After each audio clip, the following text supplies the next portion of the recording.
It's been 5 years since a comet hit Earth and wiped out over 75% of the global population. Fragments of the comet are still in the atmosphere, the air is polluted, residual radiation lingers, and earthquakes and electromagnetic storms have become the norm. Humans have no choice but to keep living in bunkers. John lives with his family in a bunker in Greenland. He works as an engineer but also a scout, which means he gets to put on a hazmat suit and occasionally leave the bunker to check on the state of the world. One day he notices that another fissure has opened on the ground and realizes they're getting bigger. Then John goes to the beach and discovers a bunch of lifeboats together with a crashed ship. First he checks every lifeboat but doesn't find anything useful in any of them. Then he enters the ship through a hole and finds some useful tools that he takes with him. Further inside, he finds the dead bodies of the whole crew. In a drawer there's a notebook with a beautiful flower that he takes too. At that moment someone from the bunker warns him on the radio that there's a storm coming. John begins running as fast as possible as the electromagnetic storm approaches him from behind at alarming speed. Thankfully John manages to jump over the gate and enter the bunker just in time to close it again before the storm strikes. After the team decontaminates him, John sits in shock as he processes how close he was to death. He decides to see his therapist and shares how weird the current state of the world makes him feel. The therapist explains that everyone is going through trauma and pretending they aren't, so he advises John to stop pretending and be more open with his family. Meanwhile John's wife Allison is a meeting with the other bunker leaders, who are worried about running out of resources. While Allison gets a note telling her that John returned safely, Dr. Amina shares some information that she's gathered with scientists from other bunkers regarding the crater left by the comet. The size and shape of the crater prevent radioactive storms from forming near it, and its depth keeps polluted air from getting in. This could potentially make it a safe area to live in. However, Adam reminds her that the crater is in southern France and there's a civil war across Europe. Suddenly an earthquake makes the whole bunker shake, but everyone simply waits until it's over and continues with their lives. In the meeting, someone realizes that earthquakes have been happening more often lately. Amina explains that the tectonic plates are shifting again and causing more activity in the area, but a soldier says that if the bunker survived the comet, it can also survive this. Then Allison reminds everyone that they've received a distress signal from outside. Adam replies that they don't have the resources to bring in more refugees, not to mention the risk of diseases, so he wants to drop the subject. However, Allison reminds him that every decision must be voted for. Hands are raised and most of the group is on Allison's side, so they agree to send out a snowcat tomorrow. Later, while John is busy fixing the pipes in the bunker, his son Nathan is found outside by Allison, who angrily scolds him and reminds him of how badly John coughs every night as a result of his scouting. During dinner, John gives Allison the flower he found on the ship. Then she makes Nathan confess that he went outside and John gets angry too, scolding him until Nathan leaves the table. The couple then decides to dance, although Allison is worried to hear John cough again. In his room, Nathan uses a flashlight and the holes he made in his sheets to make stars appear on his ceiling, pretending he's outside looking at the sky. The next day John finds some cracks on the bunker walls. Meanwhile the snowcat goes out and rescues a bunch of survivors. On their way back, the team calls the bunker to ask for permission for a second trip since they had to leave people behind because they didn't have enough room for everyone on the snowcat. Adam immediately disapproves, reminding everyone they don't have enough space or resources. At that moment another earthquake hits the area and they lose connection with the snowcat. The bunker is shaken more than usual, causing both people and furniture to fall. Suddenly various spots in the ceiling begin to collapse in multiple rooms, trapping and injuring several people. Some rubble hits John in the head and the dust makes his coughing worse, but a friend comes to help him out of the corridor. The alarm goes off as the bunker is shaken again and an explosion can be heard nearby. John rushes to the office to rescue Allison, who was hit by the rubble too. He helps her stand up and together they go looking for their son. They find him in his room with a mask on, but he still has trouble breathing. John tells his family to pack as much as possible while he goes looking for more masks so they can leave. People are panicking and running all over the bunker, but John still manages to reach the lockers and comes back with some masks. Nathan immediately starts feeling better, so the family starts making their way out. Since the shaking continues, the walls are beginning to crumble too. A desperate crowd is gathered at the exit, which is only partially open. They won't be able to leave through this door, so John guides his family to the east tunnel. Unfortunately they discover the tunnel has collapsed, but since this is their only choice, John makes his family crawl under the rubble. The shaking almost causes the debris to fall on them, but they move fast and manage to cross the tunnel to find the other door. John presses a button to open it, and the powerful engine causes the room to start collapsing faster. The family runs quickly and makes it outside safely. Survivors are running all over the place while geysers start to shoot water. The couple loses sight of Nathan and runs back to find him helping a fallen Amina. The family brings her with them as they run to the beach, where the survivors are climbing on the boats to try to escape. So many people pile up that one of the boats ends up falling on its side, causing the crowd to fall into the water. Some desperate survivors use the chance to try to steal Adam's mask, so Allison and John run to help him. A guy jumps on John and manages to steal his mask before he and Allison drag Adam to the shore. There's only one boat left, so John guides his family and a few survivors to board it quickly. Allison wants to bring as many people as possible, but the pilot points out that too much weight would make the boat sink, so they have no choice but to close the door in people's faces. The survivors outside cling to the boat until it finally takes off. At that moment a huge wave appears and hits the beach, killing all the survivors who couldn't escape. John's boat is thrown around by the wave too, but luckily the pilot pushes through and they continue to sail safely. Moments later John uses a device to confirm that the air quality is good here, so they can take off their masks. Then the group discusses where to go, and since Iceland is gone, they agree their closest destination is England. A few hours later the boat stops working. John takes a look at the engine and manages to fix it, so they can keep going. When night falls, Nathan is happy to finally see the stars. A few days later the boat stops again because it's out of gas. The group has no choice but to ration the food and let the sea take them somewhere. After a long wait, the boat finally reaches land. The group looks outside and is surprised to discover they're in Liverpool. John uses his device to confirm the air is clean and says they should find shelter, but when they look down they notice that part of the area is flooded. John takes an oar and starts rowing until the boat finally hits a dry road. The group gets off the boat and notices that the town looks abandoned. They see a few people down the street, so they follow them until they find a humble settlement where the locals try their best to survive. John notices that many of them look sick, so they won't live for long out here. John's group hears screaming and follows it until they find a crowd protesting outside a bunker protected by armed soldiers. Adam rushes to the gate and explains that his people are the governing officials from Greenland Station, so he requests emergency asylum. The soldiers ask for their badges, but only Allison has hers, so she's the only one allowed to enter. Adam starts arguing with the soldiers while the crowd grows more agitated, and a soldier ends up shooting Adam to kill him.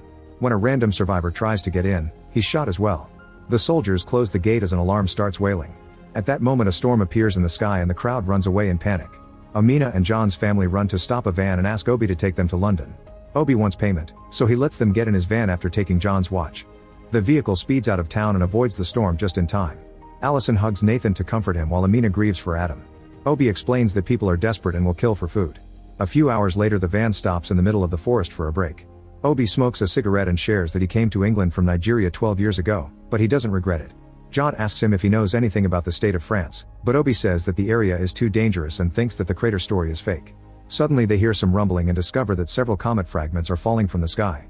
Everyone rushes to hold on to a tree right before the fragments fly above them, destroying the top of the plants. The resulting wind is very strong, but the group manages to hold tightly to avoid being blown away. Obi says his van is all he has and runs to try to retrieve it. However, the fragments start crashing on the ground and one of them kills Obi, also destroying the van in the process. Once the fragment shower is over, Amina and the family gather their bags and every useful item they can find in the van and continue their trip on foot. Eventually they arrive in London and knock on the door of a very big building. A hole opens and Mackenzie points a gun at them, but she immediately puts it down when she sees her old friends and lets them in. Then she shows them around, revealing that this building is a retirement home, so all the survivors living here are elderly people. Mackenzie explains she managed to seal off this wing and the generator keeps the air filtration system going. The group gets to relax with some food and drinks for dinner. John asks about the crater and Mackenzie says she's heard the rumors, but she doesn't know if they're real. Screams and gunshots can be heard on the streets and Mackenzie confirms that London isn't safe anymore. Later Allison tries to sleep but she keeps hearing John coughing in the bathroom. When she looks in the sink, she discovers blood. John tries to claim it's a normal nosebleed but Allison doesn't believe him, so John reveals his secret. A doctor in the bunker told him that bleeding is a symptom that means he has 6 to 8 weeks left to live. Allison has a breakdown and wants to stay in the retirement home to spend John's last days quietly as a family. However, John refuses to die there and instead wants to find a new home for his family so he can die in peace. The next day Mackenzie gives them one of the many abandoned cars from the retirement home and a gun to defend themselves. After Mackenzie hugs them one last time, Amina and the family leave. A few hours later while crossing the countryside, John notices that Nathan looks down and proposes to play road trip games. Suddenly a bullet destroys a car window and hits Amina, instantly killing her. Some men in the bushes keep firing at them, being careful not to hit the engine because they want to steal the car. John immediately gets into position behind the vehicle and starts shooting back, killing the robbers one by one as they come closer. When there's only one left, John runs out of bullets, but thankfully Allison has a second gun and shoots the last man before he can hurt them. After taking a moment to comfort each other, the family digs a hole and buries Amina. John says some prayers as a final goodbye and Nathan finds it curious because praying sounds like wishing them well when the person is actually dead. A couple of hours later, the family arrives at a big desert area and realizes this is what's left of the English Channel. At least this means they won't need a boat. As the trip continues, they see lots of ships and containers on the ground, including a whole Spanish galleon. A few miles later, they find the way blocked by a bunch of cars and survivors that aren't moving. It turns out there's a huge chasm between England and France that can only be crossed by walking on a very dangerous rope bridge. Nathan is terrified and says he can't do it, so John goes first to serve as an encouraging example. The family starts walking on the rope very slowly and carefully. When John coughs, he almost slips but recovers quickly. Suddenly a very strong wind begins to blow and pushes the bridge, so everyone has to hold on extra hard to avoid falling. Thankfully the wind stops quickly and the family can keep advancing until they make it to a rock formation in the middle of the chasm. 2 ladders link the rocky formation to the other side of the abyss. While the family takes a moment to rest, an earthquake hits the area, but thankfully nobody falls. The trio gets on the ladder and starts crawling, however they have to stop and hold tight when the earthquake strikes again. Rocks fall from the chasm walls and soon the rope bridge breaks, sending various people to their deaths. On the other ladder, a man sees that the bridge doesn't exist anymore and turns around, pushing another guy into the abyss in the process. That ladder is starting to slip, so the man jumps and lands on top of Nathan right before the rocky formation crumbles, causing the second ladder and a few people to fall too. The desperate man can't hold on and also slips to his death, but Nathan grabs the edge of the ladder and his parents help him climb back. The rest of the rocky formation is crumbling too, so the family hurries up and finally reaches France safely. Now the trip continues on foot. However, no matter how much they walk, they just keep seeing a wasteland. Suddenly they hear a gunshot and find Dennis pointing a gun at them. He lowers it when he realizes that they aren't robbers and offers to take them to his home. Minutes later, the group makes it to northern France. Dennis is currently living in an old factory, which he's powering with the engine of a car that in turn is powered by solar panels. He introduces them to his daughter Camille and his wife, who is mute and wheelchair bound because the radiation affected her nervous system.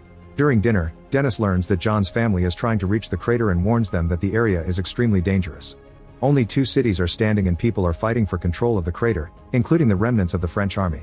Camille takes Nathan to her room and shows him all the cool stuff Dennis has scavenged from other buildings. In return, Nathan shows her his star sheet. The next morning, Dennis gives John a map and points at the least dangerous path.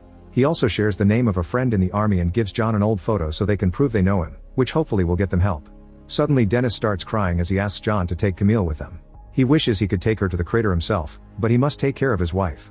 John hesitates, but Allison agrees. Afterward, Camille shares a tearful goodbye with her parents and leaves with John's family in Dennis' van.